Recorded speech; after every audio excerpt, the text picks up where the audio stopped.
Opa, e aí? Tudo bem com vocês? No vídeo de hoje, eu quero falar sobre um tema que está ganhando um volume aí de relevância muito grande na internet nos últimos meses, tá?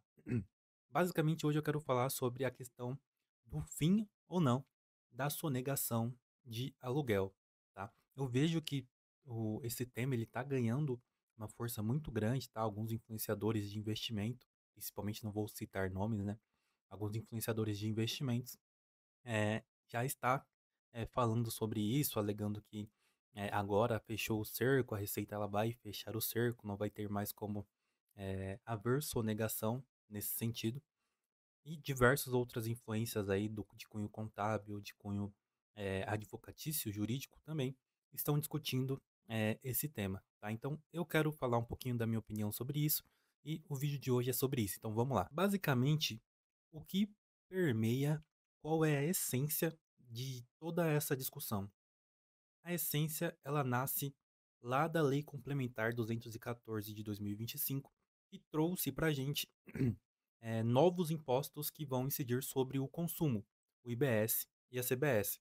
Já fiz vários vídeos aqui no meu canal sobre o que são esses novos tributos, tá? Então fica à vontade para ver quais são as alterações que a gente vai presenciar a partir de 2026 já valendo, tá? Mas basicamente esse movimento, né, este aumento de volume dessa questão que eu mencionei para vocês, nasce dessa lei complementar, tá? E por que nasce dessa lei complementar?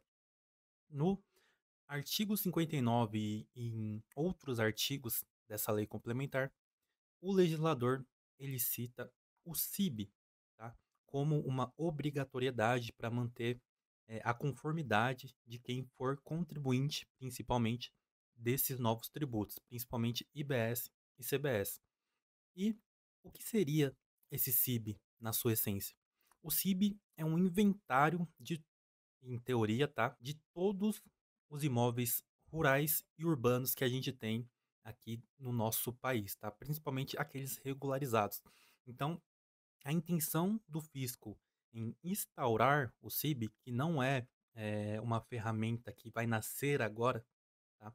Ela já existia desde alguns anos atrás, mas agora ela vai se tornar uma ferramenta obrigatória, principalmente para esses contribuintes que operarem com bens imóveis. Então, qual seria o objetivo da Receita Federal e do Comitê Gestor do IBS? É conseguir reunir todas as informações em relação a um imóvel específico em uma tag, em uma ferramenta só. Então, nasce o CIB. Então, o CIB ele é todo esse acervo, esse inventário dos imóveis, e dentro deste acervo, né, em cada imóvel, vai ser identificado diversas informações acerca daquele imóvel, por exemplo, como a questão do proprietário, das movimentações imobiliárias que concernem aquele imóvel, por exemplo, localização, todas as informações que forem aí importantes para quem for utilizar essa ferramenta. E o CIB ele vai fazer parte do Sinter. O Sinter é basicamente um sistema integrado, tá, do governo federal, onde esse sistema ele vai fazer a gestão, tá, de todos os imóveis ali rurais e urbanos que forem de interesse do governo, tá? Então, eu mostro até para vocês aqui como que funciona mais ou menos esse Sinter. Então, veja aqui, ó, a gente tem aqui o mapeamento do nosso país. E quando eu aproximo, por exemplo, aqui na região de Belo Horizonte, o próprio sistema já consegue, por exemplo, mapear alguns perímetros, alguns lotes urbanos e fazem parte aí deste Sinter, né, deste sistema integrado do governo federal. Então, basicamente, o CIB ele nasce como uma ferramenta adicional a esse sistema integrado. Então, para além de todas as informações que a Receita Federal, que o governo federal e agora o comitê gestor do IBS ele já tem em relação aos contribuintes, vai haver mais este adendo, mais esta ferramenta que vai ajudar com certeza no objetivo arrecadativo, né, destes entes do governo federal e do comitê gestor do IBS, já que agora eles vão ter todas as informações de um imóvel, de um lote, de uma casa, de um apartamento, de uma edificação como um todo, por exemplo, dentro de uma ferramenta só, que é o CIB. E vai ter o Sinter aqui, que integra tudo isso para estes entes. O CIB, ele vai ser muito importante, por exemplo, para quem está dentro do regime específico de operações com bens imóveis, principalmente quem está no contexto da construção civil. Então eu falo de um incorporador, de um loteador, que trabalham com execução de obras de construção civil e de um construtor também, por exemplo. Esses agentes, essas pessoas, elas terão uma utilização, tá, uma obrigatoriedade para com o CIB muito maior que os demais contribuintes. Então, basicamente, esse é o racional, o embasamento que essas pessoas estão utilizando para chegar no entendimento de que o aluguel, tá? A sonegação com o aluguel, na verdade, vai ser sanada, né? Vai acabar de vez a sonegação com o aluguel, já que todas as informações de um imóvel vão estar concentradas neste CIB. Então, a Receita, em teoria, teria tudo isso em mãos e bastaria ela fazer alguns cruzamentos com pagamentos, com recebimentos e algumas outras declarações para que no fim das contas ela conseguisse checar ali se tem alguém que está pagando um aluguel e tem alguém que está recebendo algum aluguel e não está declarando, por exemplo, na sua declaração anual da pessoa física. Então, basicamente, esse é o racional da utilidade, tá, do CIB para o fim dessa sonegação. Tá? E aqui eu entro com a minha opinião acerca desse tema. Tá? E vamos lá. Eu acredito que talvez, tá? Talvez a chegada do CIB com certeza fortaleça muito mais a Receita Federal, principalmente, com esse objetivo de acabar com a sonegação. Com certeza, o adendo dessa ferramenta vai ser aí um potencializador muito alto para a Receita Federal. Mas eu acredito que talvez não seja o fim da sonegação do aluguel com o advento do CIB, tá? E eu explico por quê. Eu montei aqui um ecossistema, uma pequena apresentação, para a gente conseguir entender por que, no meu entendimento, a sonegação ainda não vai acabar, tá? Então vamos lá. A gente tem hoje um ecossistema da Receita Federal aqui, que é composto por diversas declarações, tá? Essas 4 declarações que eu mencionei aqui são apenas algumas das diversas declarações que existem nesse ecossistema do governo da Receita Federal. Mas vamos lá que eu vou começar com o meu racional. Quando a gente fala de locação, com certeza a gente vai observar 4 contextos, 4 informações, 5 na verdade, que são muito importantes. Todo contrato de aluguel vai ter um locador. Na grande maioria dos casos, o locador é o proprietário desse imóvel. Então a gente vai ter um locador em um imóvel. Ou na outra ponte, no outro lado deste contrato, a gente vai ter um locatário, que é quem vai empregar aí, vai pagar pelo uso deste imóvel na condição aqui de locatário. Este locatário pagando pelo uso desse imóvel, ele vai ter direito aqui a uma moradia, se tratando, obviamente, de um contrato de um imóvel, né, de um aluguel de um imóvel residencial. Então, esse locatário ele teria aqui direito a uma moradia, ou por um prazo determinado de acordo com o contrato, ou por um prazo indeterminado. Então, tendo um locador com um imóvel e um locatário com uma moradia, a gente vai ter aí um aluguel sendo pago do locatário para o locador. Este aluguel é uma despesa para o locatário, levando em conta que aqui a gente está falando de 2 pessoas físicas, tá? Então, este locatário vai pagar um aluguel e este aluguel será uma despesa para o locatário, que ele deveria declarar lá na sua declaração de imposto de renda anual. E para o locador, que está recebendo este valor do aluguel, Este valor, esta quantia será uma receita. E nesse contexto, como é um recebimento de uma pessoa física, ele deveria declarar mensalmente esse valor lá no seu Carnê-Leão e no final do ano, né, na verdade na virada do ano, levar todos esses rendimentos para a sua declaração de ajuste anual da pessoa física também. Então a gente tem todas essas informações que são necessárias para ter aí uma relação de locação entre as partes. Então vamos lá, olha que interessante. O locador, que é proprietário de um imóvel, ele ele obteve a propriedade daquele imóvel de alguma forma, seja permutando um terreno por aquele imóvel que ele tem, seja comprando este imóvel, seja recebendo este imóvel em doação, em herança, mas ele obteve de alguma forma este imóvel, né? Ele obteve a propriedade deste imóvel. Então, como houve esse movimento de transferência do imóvel para ele, a Receita Federal, ela sabe disso. E como ela sabe disso? Através da DOI, DOI, a Declaração de Operações Imobiliárias.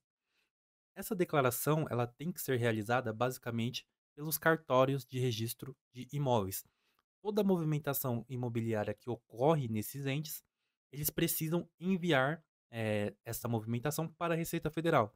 Então, se o locador, ele, por exemplo, comprou este imóvel em janeiro de 2024, o cartório vai informar para a Receita Federal, através da DOI, que alguém vendeu este imóvel para o locador. Então, a Receita Federal tem essa informação de quem é o proprietário deste imóvel. O locatário, por sua vez, uma vez que ele fechou o contrato de locação com esse locador e faz os pagamentos mensais de acordo com a vigência do contrato, ele vai informar lá na sua declaração de imposto de renda qual é o endereço de moradia desse locatário. O endereço constante do contrato que ele fecha com o locador.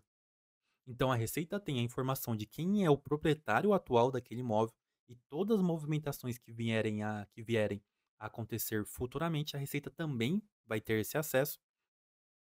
E a Receita sabe, através da declaração de imposto de renda do locatário, quem é o atual morador, tá, daquele imóvel. A Receita tem essa informação através, tá, da declaração de imposto de renda. Para além disso, se, por exemplo, esse valor do contrato, esse valor mensal do aluguel que o locatário tem que pagar para o locador for maior do que R$ 2.000, este valor ele deve ser informado pelas instituições financeiras para a Receita Federal, através da e-financeira, que é uma outra declaração que já existe, que já é vigente e que os bancos, as instituições financeiras precisam cumprir. Então, se o locatário, por exemplo, faz um pagamento, um Pix de R$ 3.000 para esse locador, a Receita também tem essa informação. A Receita sabe que existe um proprietário para aquele imóvel. A Receita sabe quem é o atual morador daquele imóvel e a Receita sabe de onde o dinheiro está saindo e para onde ele está indo. Então, com um leve cruzamento de informações que a Receita Federal fizer com essas três declarações apenas, sabendo quem é o atual proprietário, quem é o atual morador e para quem este locatário está enviando eh, os valores em relação ao aluguel, a Receita Federal já consegue presumir que talvez haja ali um contrato de locação em vigência. Se este locador ele não estiver declarando este valor lá no seu Carnê-Leão, neste exemplo que eu estou falando aqui, a Receita Federal poderia autuar este locador, talvez autuar o locatário também, se ele não estiver informando eh, os valores de aluguéis pagos mensalmente lá na sua declaração anual de imposto de renda. Então, a Receita Federal, com esse ecossistema que ela tem, com as declarações que já existem, ela pode fazer esse cruzamento. E um adendo muito interessante é que, se essa operação de locação for intermediada por uma corretora aqui, essa corretora ela também tem uma obrigação. Ela precisa enviar anualmente a DIMOB, Declaração de Operações Imobiliárias. Basicamente, essa corretora vai precisar informar quem são os agentes, locador e locatário, qual é o valor da locação e qual é o valor da comissão que ela recebe por essa intermediação. Então, através de mais uma declaração que já existe essa desde 2010 pelo menos, a Receita Federal consegue essa informação em relação a esse contrato de locação. Então veja que existe aqui um ecossistema gigantesco de informações que a Receita Federal já tem hoje, tá? Há muitos e muitos anos. Com isso, tá? Onde que eu quero chegar? Primeiro, a minha opinião já está muito claro, né? A sonegação do aluguel, pessoa física, jurídica, ela vai acabar? Eu acho que não, tá? Com a chegada do CIB, pode ser que esta sonegação ela diminua, tá? E diminua bastante, mas eu vejo que talvez não acabe, principalmente porque, como eu mostrei para vocês, hoje já existe um ecossistema gigantesco de informações que a Receita Federal tem na mão dela. Ela tem ali à disposição milhões de informações para conseguir fazer esses cruzamentos e, eventualmente, autuar um locador, autuar um locatário. Mas a gente vê que, no fim das contas, não é isso que acontece. Por quê? Na minha opinião, tá? Por quê? Porque a Receita Federal não tem braço para fazer tudo isso. Por mais que existam informações, tecnologias, ferramentas inovadoras para que aumente a arrecadação, me parece que há uma falta de organização na Receita Federal, com todo o respeito, em relação a essa mobilização de auditores, de especialistas da Receita Federal, para conseguir fazer eh, estes tipos de cruzamentos, tá? Porque como eu mostrei aqui para vocês, com 4 declarações, talvez a Receita Federal já conseguisse, acabar com grande parte da sonegação de aluguel que existe hoje. Mas quando a gente observa a realidade, me parece que não é o que acontece. Então, na minha opinião, só finalizando, eu acredito que o CIB não vai acabar de vez com a sonegação, ele vai talvez diminuir o volume de sonegações, e esse não é um convite para você continuar na informalidade se você trabalha hoje na informalidade.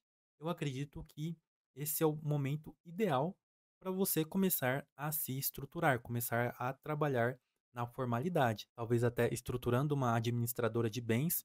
Se você, por exemplo, tem muitos imóveis na sua carteira de locação e faça sentido do ponto de vista tributário, do ponto de vista operacional, tá? Então acredito que agora é o momento de você estruturar a sua operação, já que com o CIB, tá? A Receita Federal ela vai ter mais uma ferramenta de fiscalização das operações de locação e das demais operações que envolverem imóveis. Se você precisa de um profissional que é especialista nessa estruturação de administradoras de bens, estruturação da sua operação visando a conformidade, entre em contato com o link de WhatsApp aqui embaixo, onde você vai falar pessoalmente comigo, tá? E eu vou conseguir te ajudar organizando o seu patrimônio do ponto de vista contábil e tributário e buscando a maior economia possível dentro da conformidade, combinado? Então, entre em contato aqui embaixo para você falar pessoalmente comigo. E para você que me assistiu até aqui, primeiro eu vou pedir para você comentar aqui embaixo o que que você achou desse conteúdo, o que que você achou desse vídeo, se você tem alguma crítica, se você tem algum comentário sobre o CIB, sobre essas declarações. Deixa aqui embaixo também ideias de conteúdo para eu postar aqui no canal.